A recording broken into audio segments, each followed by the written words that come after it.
जब कुछ भी नहीं था, न समय, न प्रकाश, न जीवन, तब भी विष्णु थे मौन में लीन। उनके योग निद्रा से जागी चेतना और रचा गया ब्रह्मांड। ब्रह्मा बने विज्ञान का प्रथम चिंतक और अवतारों के रूप में जीवन ने सीखा विकास। ये केवल कथाएं नहीं, ये है आत्मा की खोज जो पूछती है मैं कौन हूं।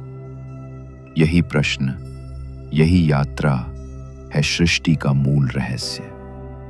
तो आइए खोलते हैं चेतना और सृष्टि की वो अदृश्य पुस्तक जब कुछ नहीं था, ना धरती थी, ना आकाश, ना समय था, ना दिशा, बस था तो केवल एक अथाह जल राशि और उसमें शांत अचल भगवान विष्णु। वे सो रहे थे, लेकिन यह नींद साधारण नहीं थी, ये थी योग निद्रा। एक ऐसी अवस्था जहां चेतन तो है लेकिन मौन है, जहां सब कुछ है लेकिन सृजन अभी बाकी है। ये वही क्षण था जिसे आधुनिक विज्ञान सिंगुलैरिटी कहता है। एक बिंदु जहां से सारा ब्रह्मांड प्रकट हुआ, जिसे हिंदू धर्म कहता है भगवान विष्णु की चेतना। भगवान विष्णु की नाभि से एक कमल प्रकट होता है और उसे कमल पर जन्म लेते हैं ब्रह्मा। यही है सृष्टिकर्ता, जिनके भीतर छिपा है संकल्प, सृजन और दिशा। कमल इस बात का प्रतीक है कि कीचड़ में भी पवित्रता खिल सकती है, और ब्रह्मा इसी सौंदर्य का जन्म है। अंधकार में ब्रह्मा की उलझन पर जब ब्रह्मा ने आंखें खोली तो चारों ओर केवल अंधकार था।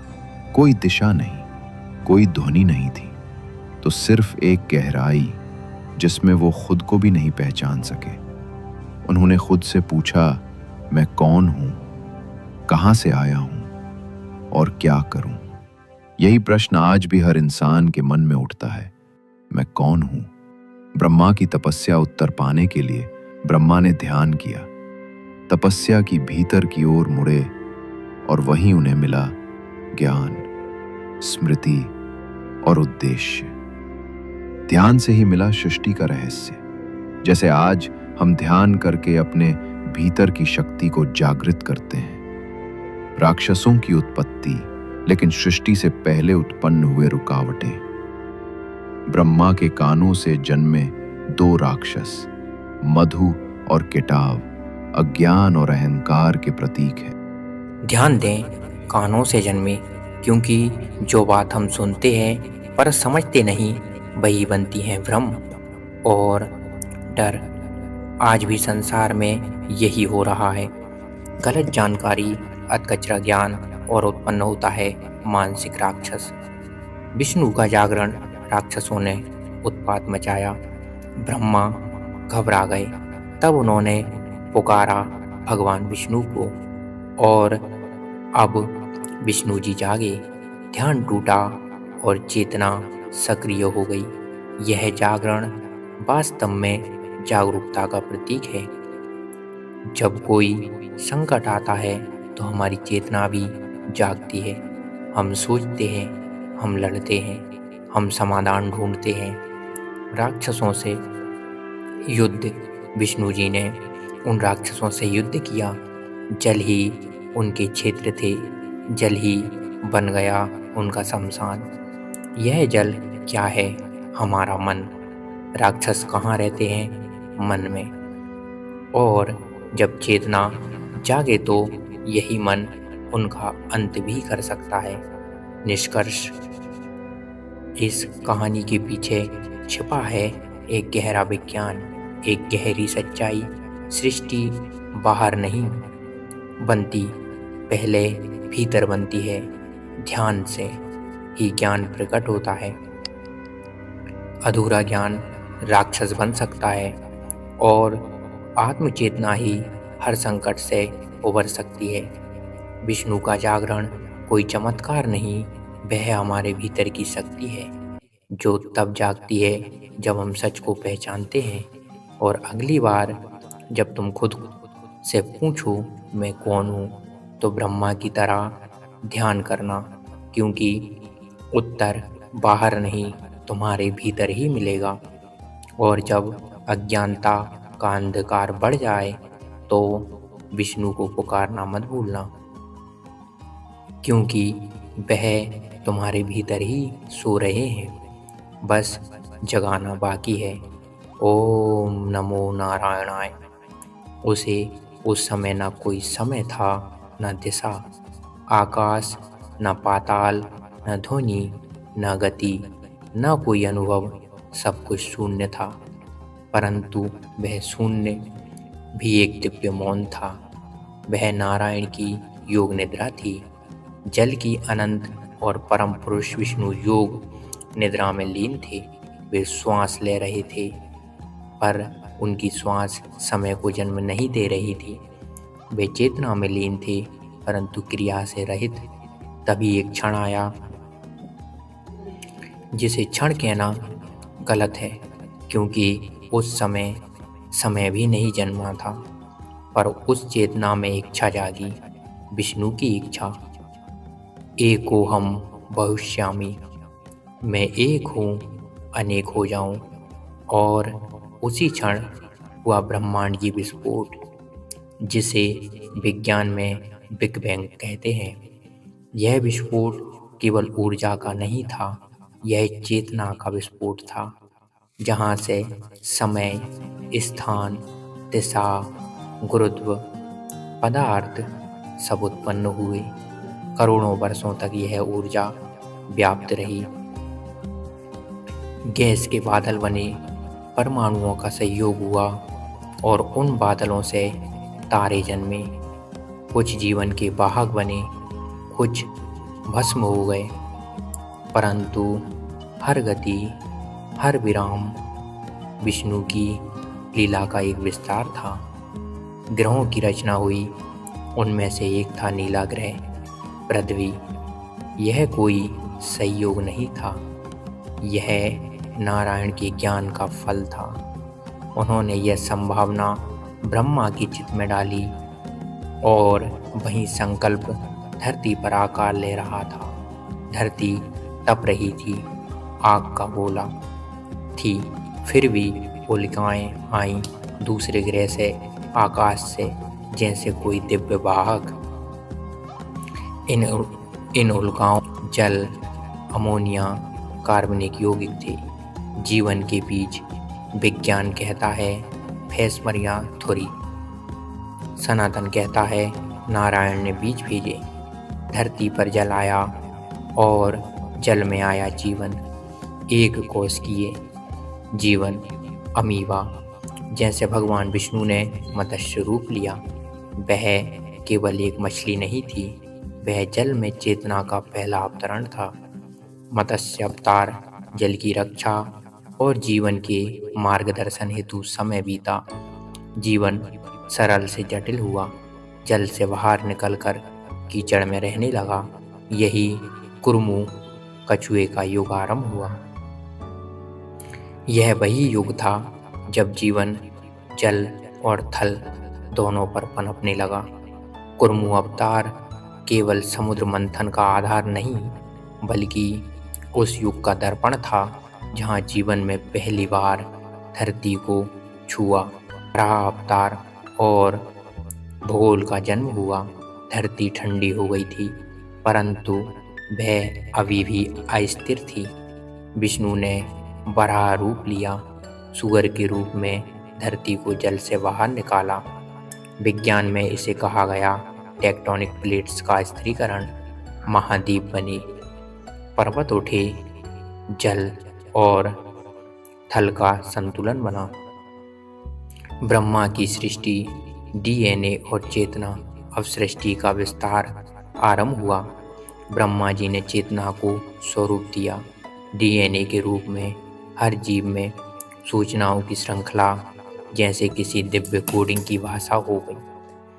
आधुनिक विज्ञान कहता है डीएनए से जेनेटिक इंटरेक्शन।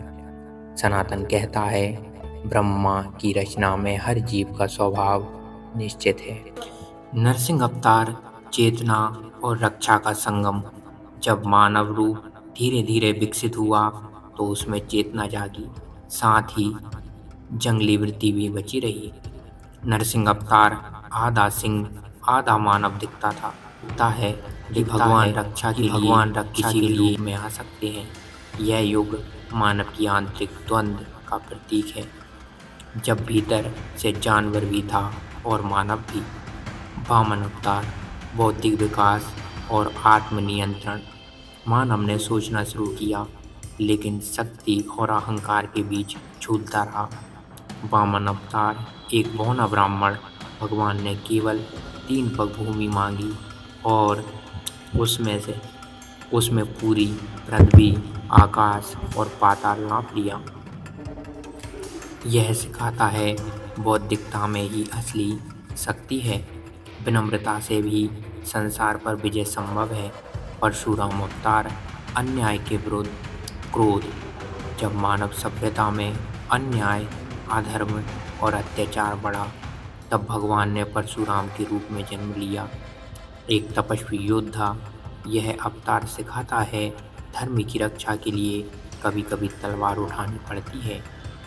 श्री राम अवतार मर्यादा का आदर्श। राम केवल एक राजा नहीं, बल्कि एक जीवन प्रणाली थे।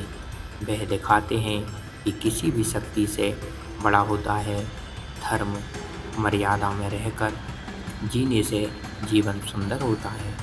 श्री कृष्ण अवतार प्रेम, युद्ध और नीतियाँ। कृष्ण भगवान दोस्त, दार्शनिक, योद्धा। उन्होंने हमें सिखाया धर्म युद्ध हो तो अर्जुन घबराओ मत, कर्म करो, फल की चिंता मत करो। विज्ञान कहता है action and reaction are bounce. Sanatan कहता है कर्म ही जीवन का आधार है। बुद्ध अवतार करुणा और आत्मबोध। बुद्ध ज्ञान के प्रकाश थे। उन्होंने बाहरी यज्ञ नहीं, आध्यात्मिक जागरण की बात की। जगाओ अपने भीतर की रोशनी। विज्ञान मन को तर्क से देखता है, बुद्ध उसे ध्यान शांत करके देखते हैं। कलगी अवतार जो आने वाला है, यह अवतार अभी शेष है। कलगी वह है जो कलयुग के अंत में आएगा, लेकिन क्या कलगी केवल दूर भविष्य में आएंगे? यह हम सभी अपने भीतर के कलगी को जगा सकते हैं। जब हम सत्य के लिए खड़े हों, जब हम अंधकार से लड़ रहे हों, तब हर मानव एक छोटा कलगी हो सकता है। विज्ञान और सनातन दो दृष्टियाँ, एक सत्य। विज्ञान कहता है वे इन्वॉल्व। सनातन कहता है हम ईश्वर की इच्छा से बड़े। आकाशगंगा विज्ञान हमें तारों तक ले जाता है, सनातन धर्म हमें आत्मा तक। और शायद जब दोनों मिलते हैं, तब हम संपूर्ण मानव बनते हैं। सृष्टि के असंख्य युग बीत गए, वनस्पतियाँ उग आईं, पशु चल दिए, नदियाँ बहीं, पर्वत उठे, महासागर गहरे हुए, पर चेतना जो अब सबका मूल है, अभी भी अधूरी थी। आकाशगंगा वह चेतना जो केवल अस्तित्व में थी, अब अनुभव में आना चाहती थी। अब वह जन्म ले जो मुझे जान सके, जो सृष्टि को केवल भोगे नहीं बल्कि समझे, पर साथ ही जान सके कि रचना किस कारण है। तब मानव आया, मनुष्य आया। ना कोई सींग, ना पंजे, ना तीव्र दांत, ना उड़ान, फिर भी सबसे विशेष, क्योंकि उसके पास था एक आदर्श, बुद्धि और चेतना। वह सोच सकता था, वह स्वप्न देख सकता था, वह करुणा कर सकता था शायद, और वह जानना चाहता था मैं कौन हूँ। प्रश्नों की शुरुआत, विज्ञान और आत्मा की खोज। वह चकित हुआ, तारे क्यों चमकते हैं, मृत्यु क्यों आती है, वह सपने क्यों देखता है। विज्ञान ने इन प्रश्नों को तथ्यों और प्रयोगों में बांधा। सनातन ने कहा इनमें उत्तर है, पर उससे भी गहरा कुछ और। मैं स्वयं को जानूं तो तभी योग, वेद, उपनिषद प्रकट हुए। जैसे मानव ब्रह्मांड स्वयं मनुष्य के भीतर बोलने लगा। जीवन का उद्देश्य केवल जीना नहीं, जागना। ऋषियों ने कहा, जीवन केवल घटनाओं का क्रम नहीं, यह आत्मा की एक तीव्र यात्रा है। इसीलिए सनातन ने मनुष्य को 4 आश्रम दिए। 1 ब्रह्मचर्य सीखो, 2 गृहस्थ निभाओ, 3 वानप्रस्थ त्यागो, 4 संन्यास जानो। जीवन का हर चरण एक सीढ़ी। फिर समय चक्र घूमता रहा। मनुष्य ने धर्म बनाए, मंदिर बनाए, ग्रंथ लिखे, पर साथ ही उनसे युद्ध भी किए, सीमाएं भी खींची, अहंकार भी पाले। विज्ञान ने मशीनें दी, पर सनातन ने आत्मा की भाषा दी। पृथ्वी, विज्ञान ने कहा, you are made of stardust. Sanatan ने कहा, तुम नारायण की लीला का एक अंश हो। जब विज्ञान दिशा होने लगा, सनातन धर्म एक दीपक की तरह पुनः जलने लगा। जहाँ मोबाइल हैं पर मौन नहीं, जहाँ ज्ञान है पर विवेक नहीं, जहाँ समय है पर सच्चे संबंध नहीं। हम रोबोटों से अधिक बनते जा रहे हैं और ऋषियों की वाणी हमें धुंधली लगने लगी है। लेकिन यही सबसे शुभ संकेत भी है, क्योंकि चेतन अमर है। जब मनुष्य गिरता है, ईश्वर उसे संभालते हैं। कलयुग में कल की केवल बाहरी घोड़े पर नहीं आएंगे, वह आएंगे हर उस व्यक्ति के भीतर जो सत्य, करुणा और साधना के मार्ग पर लौटना चाहता है। हम स्वयं कल की बन सकते हैं जब हम भीतर के अंधकार को हारें, जब हम विज्ञान को साधन बनाएं और आत्मा को साथ दें। अब इसका निष्कर्ष 2 दृश्य, एक सत्य। विज्ञान कहता है एवरीथिंग एज ए रीजन। सनातन कहता है सब कुछ ईश्वर की इच्छा से है। विज्ञान हमें अंतरिक्ष की ओर ले जाता है, सनातन हमें आत्मा की गहराई में उतरने को कहता है। लेकिन दोनों ही यात्रा हैं उस चेतना की ओर जिसने एक दिन स्वयं से कहा था, अब मैं स्वयं को जानना चाहता हूँ। मौन की पुकार, रात्रि का अंधकार बहुत घना था, सारा संसार सो रहा था, पर एक चेतना जाग रही थी। जैसे कोई द्वार बार बार भीतर से खटखटा रहा हो। मौन था, लेकिन भीतर एक तूफान था। प्रश्न पूछ रहा था, धीरे नहीं गहराई से, मैं कौन हूँ? क्या मैं केवल हड्डियों और मांस का बना एक शरीर हूँ? क्या मेरे जीवन का अर्थ केवल सुख सुविधा और मृत्यु है? हर उत्तर, चाहे वह किताबों से आया हो या किसी गुरु के वचन से, अधूरा सा लग रहा था, क्योंकि यह उत्तर बाहर से नहीं भीतर से चाहिए था। जब सब कुछ बेईमानी लगने लगे, जीवन में सब कुछ उपलब्ध था, रिश्ते थे, सम्मान था, कामयाबी भी थी, लेकिन एक शून्यता बार बार सिर उठाती थी। जैसे कोई अनकहा दर्द, जैसे कोई प्रिय अपनी उपस्थिति की कमी जता रहा हो, जो कहीं खो गया था। हर दिन व्यवस्था में मौन रहता, वही खामोशी। क्या यही जीवन है? और अगर नहीं तो फिर क्या है? आत्मा साक्षात्कार की यात्रा। एक दिन हर शोर से दूर मन की गहराई में उतरने का निर्णय लिया गया। ना कोई मंत्र, ना कोई विधि, केवल बैठ जाना। जैसे कोई भीतर झांकने का साहस कर रहा हो। धीरे धीरे मन शांत हुआ और फिर एक अनुभव हुआ। शरीर वहाँ था, विचार वहाँ थे, भावनाएं जाग रही थी। पर मैं उनसे अलग था। कोई भी डर से बोल रहा था बिना शब्दों के, तू देखने वाला है, तू इन सब से परे है, पर तू जो देख रहा है, ना कि जो दिखा रहा है। भीतर का युद्ध, यह युद्ध अनुभव सुखद नहीं था, बल्कि भयानक था। पुरानी मान्यताएं बिखरने लगीं, वह सब पहचानने लगी जिसने जीवन भर चिपके रहे। मैं एक बेटा हूँ, मैं सफल हूँ, मैं अच्छा हूँ, मैं बुरा हूँ, जलने लगी। भीतर की परतें खुल रही थी और हर परत के नीचे कोई और झूठ दबा हुआ था। पर हर परत हटने पर एक सच्चाई उजागर हो रही थी। उत्तर का प्रकाश अब सब कुछ वैसा ही था, काम, परिवार, संसार, पर भीतर का दृष्टिकोण बदल चुका था।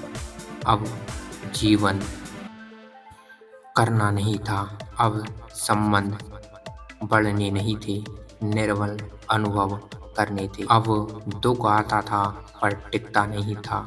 अब आनंद आता था, लेकिन उसकी पहचान बाहर की चीज़ों से नहीं थी। ब्रह्मांड हूँ, तेरी ध्वनि गूंजती रही। मैं जन्म लेता हूँ, ना मरता हूँ।